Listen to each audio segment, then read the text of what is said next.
Hey everybody, it's Party Elite, and today we're continuing our beginner's guide to Crusader Kings 3, looking at 3 clever tricks with marriage. Marriage serves some obvious purposes: having children, starting breeding programs to collect superior traits into your dynasty, forging alliances, and making for uncomfortably close family bonds. But beyond these simpler concepts that we've discussed in previous videos, a good marriage can open up a whole slew of options that I want to touch on today. Something very important to look at first, since it applies across all of these tactics, is the Find Characters menu. By using the Find Characters menu, you're able to seek out potential hires from across the known world. There are a few ways to organize the list and to filter the selection so you're only looking at potential suitors for marriage. I personally tend to set relation to all and diplomatic range to inside.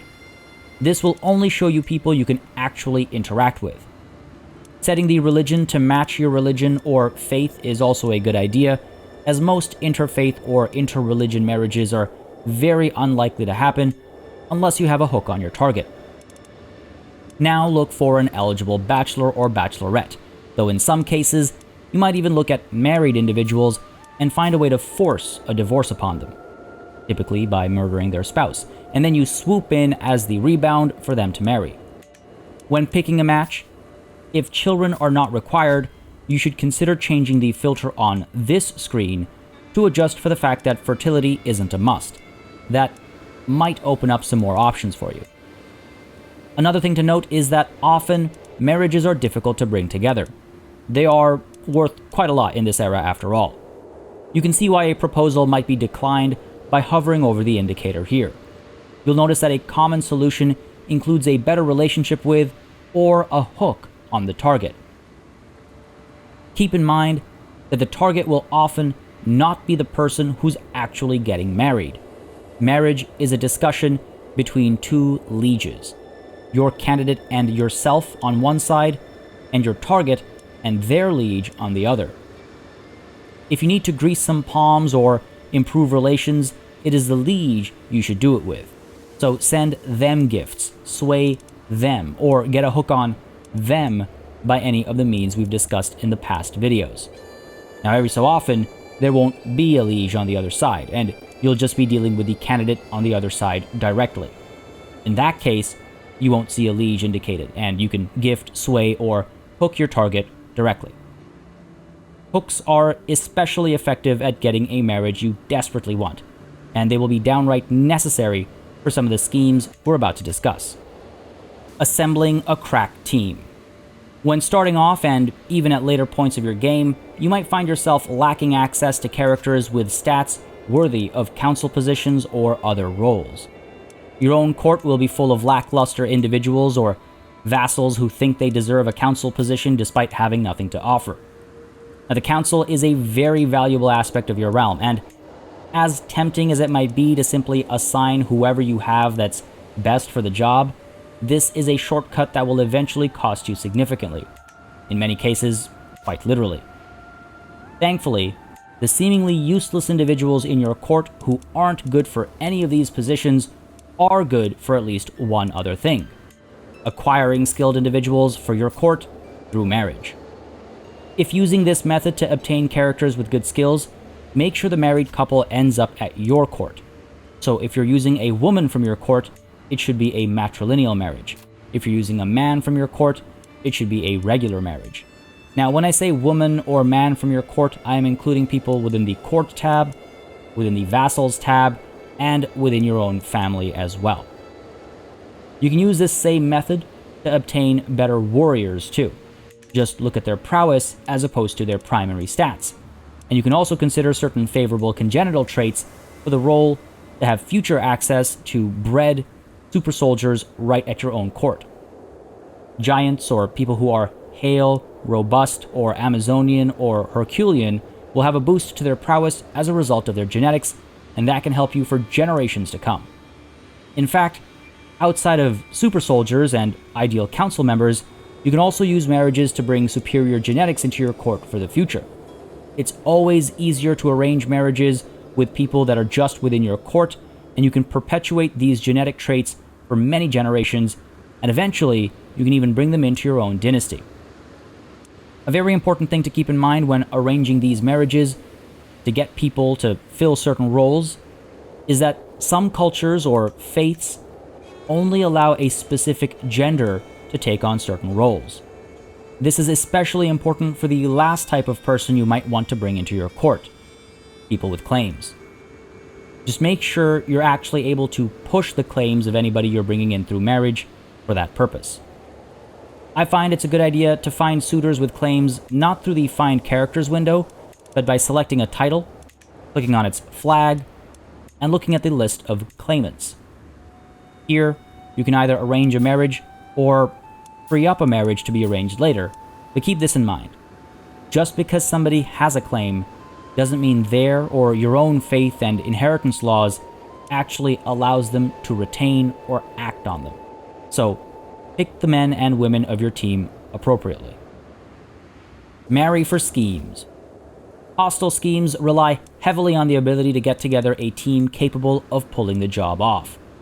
Sometimes, you'll be so skilled in the art of intrigue that you'll be able to take care of the task entirely yourself, maybe with a little help from your spouse or spy master, but at times you'll find yourself facing off against somebody who is quite skilled or quite well protected otherwise. In a case like this, it helps to have people on the inside. As we've discussed before, agents can be added to a scheme in order to increase the scheme power and success chances.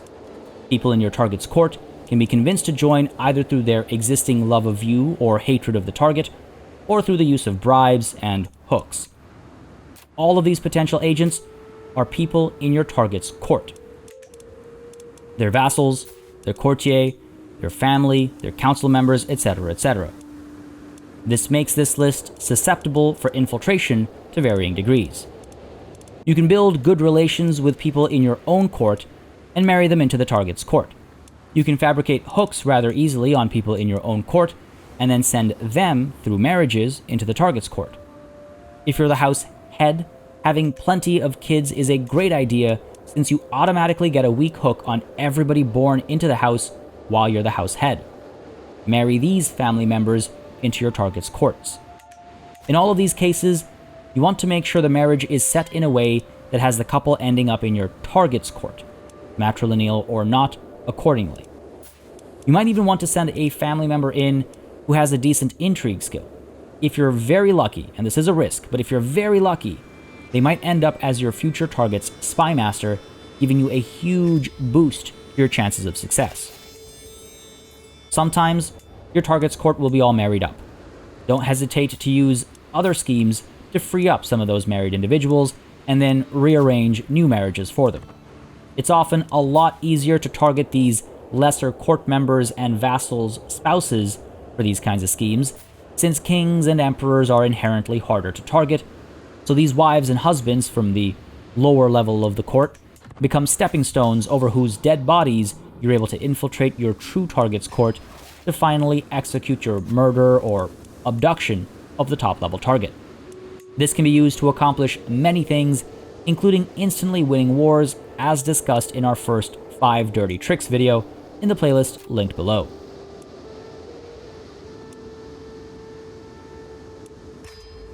Marry for family.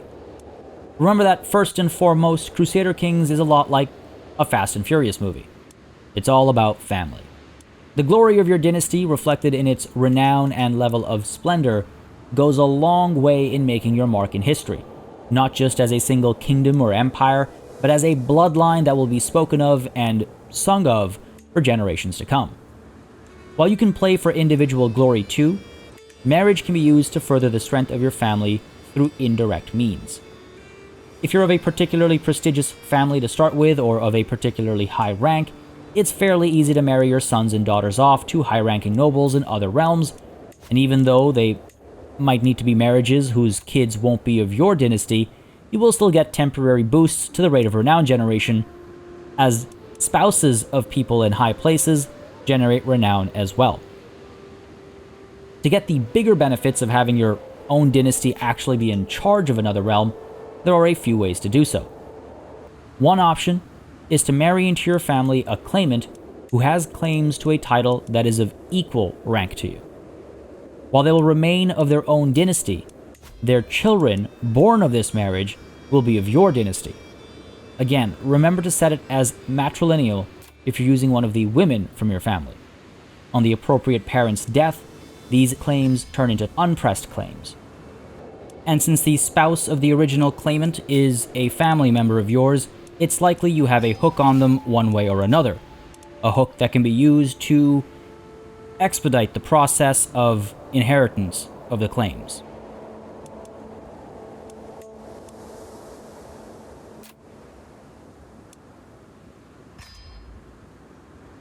This means a member of your dynasty, one generation further down the line, is now a claimant to that equal rank title you'd picked out earlier. Once they turn 16, you can push that claim for them through war and give them an independent realm to rule. Keep in mind, they won't be your vassal, and you won't make money or get soldiers off of this independent realm at the head of which you have installed your family. But they will help increase your dynasty renown more quickly, and you'll be able to forge alliances through existing blood ties or use your powers as a dynasty or house head, if applicable, to get them to bend to your will as well. And don't forget the possibility of having hooks on them if they were born into your house when you were house head. You can also go the inheritance route rather than the claimant route. This involves looking at the potential inheritors of a title and picking one that you can convince to marry into your dynasty. It's a difficult task and might either require a hook or for you to go so far down the line of inheritance that it feels inconsequential to you and your target. Once that marriage takes place, however, you just have to kill all the inheritors who are ahead in line, then kill the current title holder, and then wait for your originally married inheritor to die and pass the title on to their kids who will be of your dynasty. I can't stress this enough. Remember to set the marriage type appropriately.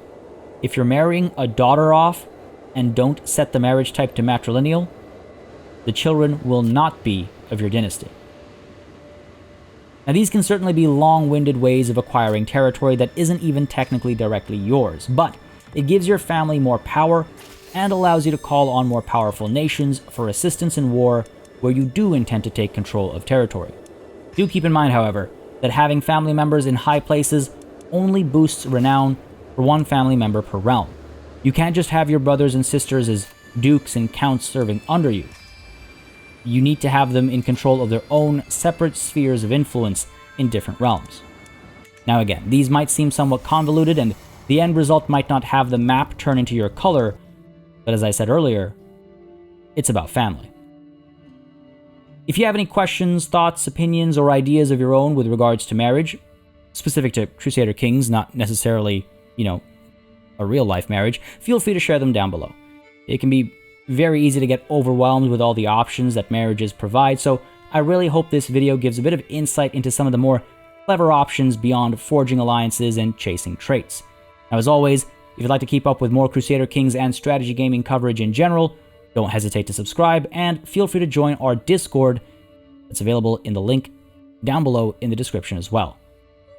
Also, as always, a massive thanks goes out to all of my channel members and patrons for supporting the channel on a monthly basis. Y'all keep us alive and running smoothly. And of course, a big old thanks goes out to each and every one of you for watching. Until next time, cheers.